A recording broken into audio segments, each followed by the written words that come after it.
Hello, everyone. Thank you for tuning into another episode of the Psychotherapist Podcast. I am your psycho host, Malcolm Clancy, and as always, I will be speaking with my therapist co-host, Dr. Bob. In part one of this psychotherapy session, I cut out part one because it was too personal. Go to my Patreon and pay me extra money to maybe get access. In the published part one of this episode, we discuss the developments of telehealth and teledoc and all that good stuff. I talk about all my failed investments. I make an awful attempt to explain to Dr. Bob what Bitcoin is. And some other stuff. Part 2 is a lot of fun too, so stick around. Thank you for listening, and I hope you enjoy. Peace out. That episode 0 and send it and make it private and just send it to you, and then the rest will do the pod. So I just hit record, and we leaked that. Join the Patreon if you want episode 0, everyone. Welcome to the Psychotherapist Podcast. Well, that's a good way to identify the sort of more confidential, non-HIPAA violating stuff for these podcasts. If we have to record something off the official podcast, we can do it that way. How does that sound? Yeah, I think that's a good idea, and it's just something we can usually do up front because it's the most relevant usually anyway. Yep. Cool. So what's the? Because I attended a 3-hour conference on telehealth, on telebehavioral health on Thursday, and it was good because they went over a lot of HIPAA stuff. So it gave me a chance to look at what we're doing in terms of recording this, and I think that the hot areas are divulging someone else's personality or incriminating someone, kind of like what the government did to Trump and his people, recording them without their knowledge, actually recording them, which we're not doing, or using people's actual names, which we're not doing. Right. And those are kind of like the hot button areas.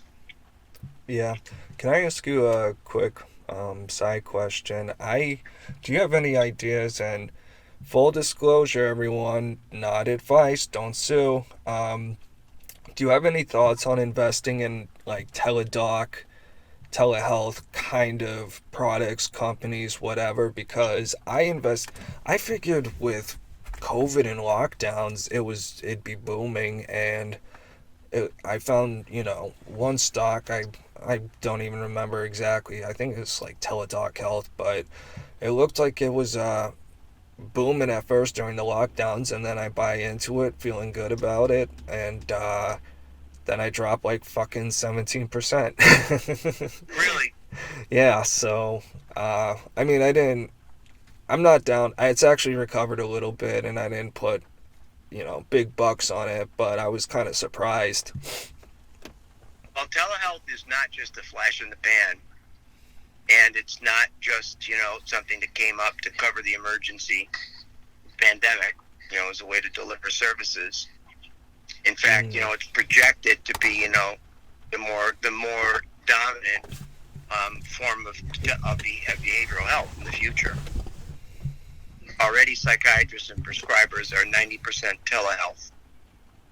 And the woman who presented at this conference, her whole practice is telehealth, and she sees families and kids. And so you basically, everyone is moving toward a telehealth model. Some people will move into a hybrid model where they will do live, in person, and telehealth. But shockingly, when they polled the people at the conference, there were only 25% who said they were going to do a hybrid, whereas 75% said they were going to move to a telehealth model for the most part. So I'm surprised the stocks aren't good. It may be the particular stock you're looking at. Yeah, it might have been dicked by a competitor or something. Or, sometimes you just got to think long term with things, Yeah, I mean, one thing thing is that in the beginning it was like you had Zoom and DoxyMe.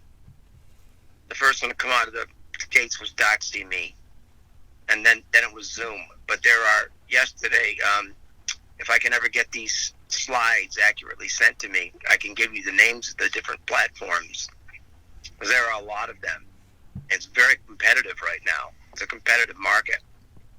Mm. You know, and I think it only takes, you know, one feature that one market has, another one doesn't.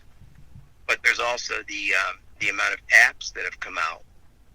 And she had mentioned that some doctors or therapists prefer to use an app. And my daughter had a telehealth appointment yesterday in which she told me that it was a foot doctor had suggested to her that she get this app so that they could use this app. I don't know if they're going to text primarily or what they're going to do, but she had mentioned the app, and I had not heard of that, and that was not amongst the list of people that this woman mentioned. But she gave the list is in there. If I can print out the damn documents, I'll let you know what they are. Okay. Word. So I'm really glad you brought up the idea of an app, because for the last few minutes I've been waiting to chime in the idea that, you know, obviously it's something I literally just thought of, so I don't have a whole lot of details and vision yet, but I'm thinking if there's any possibility or opportunity or whatever utility in creating our own app that has not only our podcast, but like our own meditation things, our own daily affirmation things. It's something, you know, I'll probably think about, and we can maybe kick to next week unless you have any immediate thoughts. But we could hopefully leverage, you know, Harry Potter's coding wizardry Right. to make something happen. That's the benefit of an app, is that it doesn't just, you know, give you something to, you know, do your telehealth on, because everything like phone only is considered telehealth. Texting, emailing is now acceptable. And so, you know, the option we have is that I don't have to pay a ton of money for a contract with Zoom or anything, is that we can do FaceTime. Or I can use my iPad if we want to do visual sessions, and we're okay with that. Because I found out that some of the platforms are very expensive if you choose to use them, and some not so much. Yeah. And some you pay by the minutes, for instance. Let's say I wanted to do a video conference, then I would pay in advance, pay Zoom in advance for the amount of time I was going to use for the video conference. Bob, I'm sorry to cut you off, but real quick, sorry about that. I'm actually sitting in my car right now because I'm hoping it'll be, you know, a little better for the audio as long as the rain isn't too bad. But I had to fucking move my seat back because I was getting fucking cramped, bro. I'll bet. I felt like I was in a Saw movie. I had the seat way up front this morning because I was doing a little car karaoke and was trying to get closer to the mic. So I apologize. Don't worry about it. But anyway, No intrusion. Psychotherapist app. We'll fucking make it happen, bro. Yeah. I mean, there are websites that are comprehensive and do all of that stuff, you know? Yeah. But they're websites. And I haven't seen enough of the telehealth apps yet to see what they're going to do. If I have an idea, you know, I think that the medical ones will do everything from, you know, recording your blood pressure to, you know, giving you updates on your meds and things like that. So fortunately, behavioral health doesn't have all of the things. We don't need all of that stuff. But something like you were mentioning, you know, would make sense. Makes a lot of sense. I'll put it on the goals list because I'm glad I thought of it. Well, actually, I'm going to send this lady a letter tonight, an email, thanking her for the conference and telling her that, you know, I'm having trouble getting the correct slides, and could she try to send them to me or mail them to me in a different way than she's trying to send them, because they were illegible, basically. And the military blocks, you know, if it comes through a Microsoft program, for instance, which she did, they block it. I don't know why, but they do. So if she Mm. sends it, like you send me stuff or PDF or something like that, it's fine. So part of the problem I'm having is that they blocked some of the stuff because she used 2 or 3 different ways to send these materials out. I'm sorry, I'm having trouble following what you're talking about. Okay, she sent out the slides from the conference. Oh, And- is this okay? So this is the conference thing you were Yeah. at? Okay, Yeah. Gotcha. Sorry. And the importance of that is that there's very helpful information in there, like the rules, the HIPAA rules for telehealth, and the stuff like she listed all the different platforms. What was the one you invested in? I think it was Teladoc Health. Teladoc Health. Okay.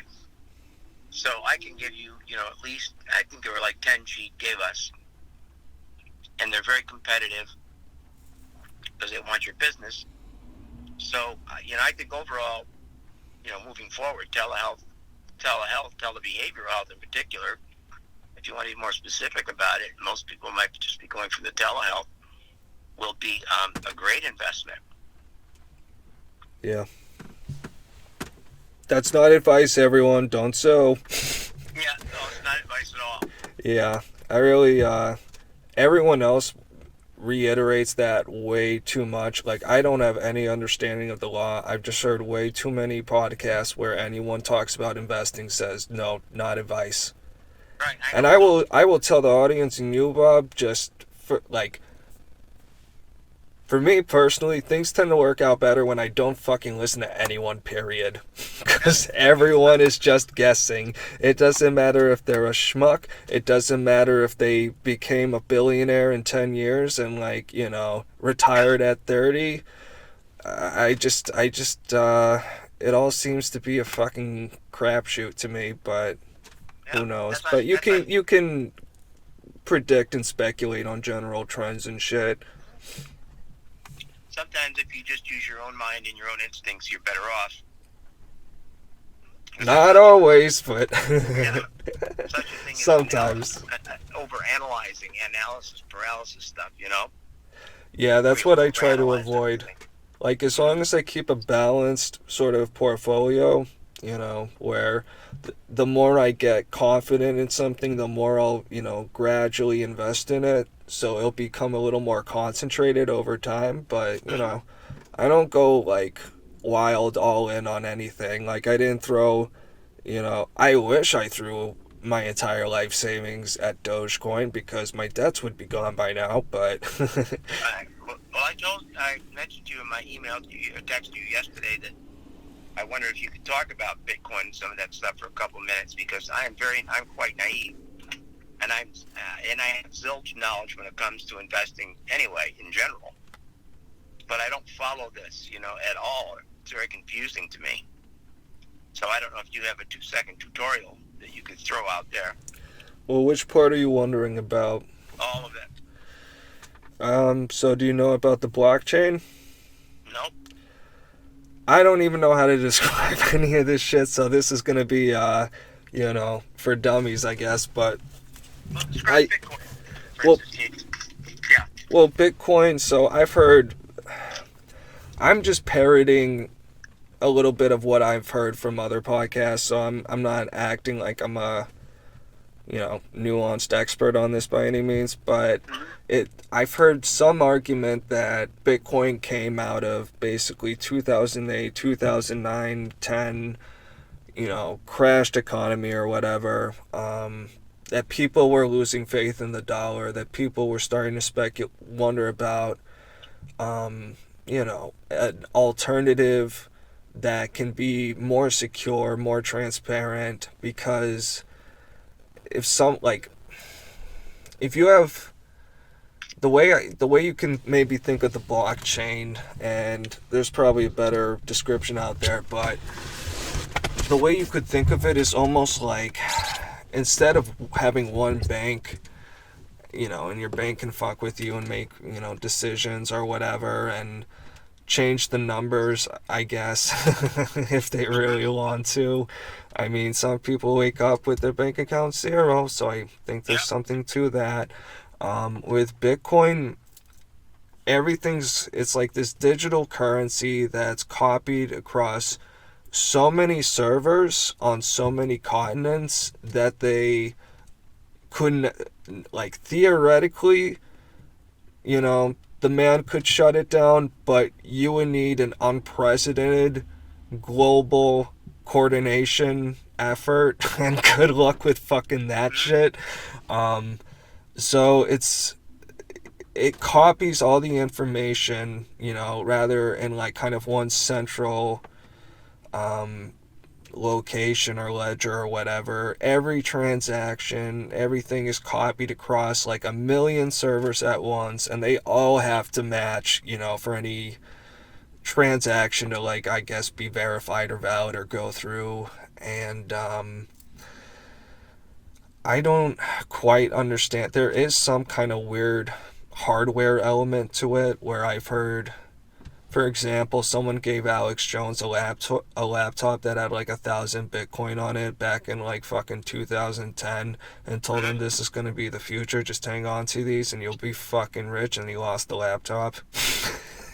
That's great. So I guess there's also some element of like a cash. I couldn't really describe it, but I was listening to Lex Friedman talk to some crypto expert, and he was talking about, he gave Lex some gift where it's like, here's like a Bitcoin little device. You punch a hole in this little thing to break it. But once it's broken, it can't be, resealed, but it's the only time you can spend it. So, just keep that in mind. So I think it's something that's going to be evolving over time. And, on the other hand of it being sort of this sort of anti-government or more autonomous, like open source, whatever, currency kind of thing. Another hand, and this is like where things like Dogecoin come in, I think, because some of it is just speculative bullshit. Like, there's a whole, the economy is so incomprehensible sometimes, because I remember Harry Potter sent me these things about, I can't remember the exact term, but it's like little GIF art. You know what a GIF is? Or a GIF? Yeah, it's like a little meme kind of art thing, and a lot of them fucking suck and look awful, and they just sell for like thousands of fucking dollars. It makes no goddamn sense, but there are just some people who love shit. There are people who think it's hilarious, or, are crazy, or just like love novelty, or see speculative opportunity, or, who knows. So I'm sorry if I'm like beating around the bush, but it's hard for me personally to, wrap my head around all of it, because there's a lot going on. But from what I understand, at least the government, or at least the U.S. government, doesn't seem to have a lot of regulatory hold on it right now, regardless of their efforts, but I could be wrong on that. Well, I had to run into a Stop and Shop a few weeks ago to pick something up, and I had to go inside the store, and there was a Bitcoin machine. And I said, "Holy cow! What purpose does this machine serve?" Was it like an ATM for Bitcoin? It was like an ATM, yeah. Oh, wow.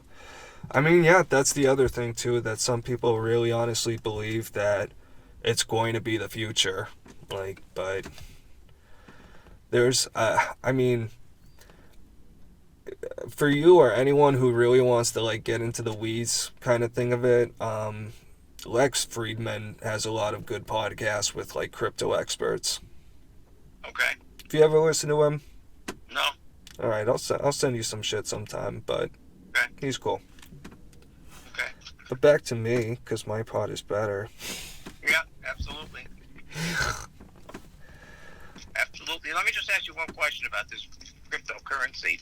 Yeah. I mean, what backs it up? We have a gold reserve, you know. I in the thought we United got States. rid of that. Did we? This has been something that's been on my like research list forever, but I think we got rid of the gold standard Okay. in like the 70s or some shit. I'm talking So out you of my have- ass though. Well, yeah, but I mean, I can't. You know, at least you're talking about it. I can't go enough to talk about it. But I mean, if you went into a store that's using Bitcoin, they would have to accept that, right? As a form of currency. I mean, if the store is openly accepting it, you can't. I don't think you could force anyone to accept Bitcoin for, US dollars if they don't want to, but I have heard that some bigger banks or whatever are trying to integrate it. Maybe it's their own way of trying to get a hold on it, or, their own sort of thumb in the pie. I don't really know, but it does seem like it's something that the banks aren't trying to, fucking euthanize. Mm-hmm. Well, the bank I went to is in a predominantly Asian populated area, and everybody around that machine was Asian, so I didn't know if it had some international, something international to it as a way of doing money exchange that might have been easier for them than using traditional banks. I mean, that's another real appeal, is like sort of that international appeal. Like, we all just use credits. Fuck the dollar and yen and euro and all this shit. Okay. Just bit, bro. Well, we can talk more about it when I know more about it and you've got more time. But let's go to your agenda, okay? Sure. We've already done a lot. Yeah. Do you have anything on your list for right now? Just spur of the moment, forget what we texted this week? No, but I'm glad I brought up the telehealth, because I think that, you're right on target as far as investing in that sort of thing. And I would definitely keep an eye on it. Yeah, I'll do a little more research into it. And also keep an eye on what the major insurers are doing with telehealth. Like, some are setting up their own platforms, and that's going to be, both a bonus for them, maybe a problem for providers, but they're not going to let other people, hop into their market. So that's just something to keep an eye on. Can you elaborate on that a little bit? Well, for instance, you can only imagine the military has the best, but it's only for military providers. It's a very restricted system. If you use their telehealth services or system, they don't officially allow it for counseling yet, because they haven't ironed out the kinks. But let's say, for instance, Psychology Today, the magazine, and their referral service is probably the best in the country, because they have the most extensive, and you have to pay a certain amount a month, and they list your profile and all of that, and then they give you a free issue of Psychology Today, which has gotten amazingly better since they started doing this other marketing, therapist marketing. But they are developed, or have developed, their own platform. So instead of using DoxyMe or Zoom, they want you to use theirs. And they would offer it either for free or for a nominal sum of money compared to others you might have to pay more for. So that's kind of one example. An insurance company like, I don't want to mention it because it's a local company, big one, is trying to develop their own platform so that you would use theirs whenever you wanted to conduct telehealth services. But the tricky part, though, is if somebody is not insured in that company, they probably won't let you use it. So there probably are restrictions. Yeah. And there are probably bonuses as well. They would give you an incremental payback on your reimbursement rate if you use their platform. So that's kind of what I mean. Gotcha. Gotcha. Cool, man. Can I hit the pause button for a second? Yep, go. All right, I'm just gonna cut the.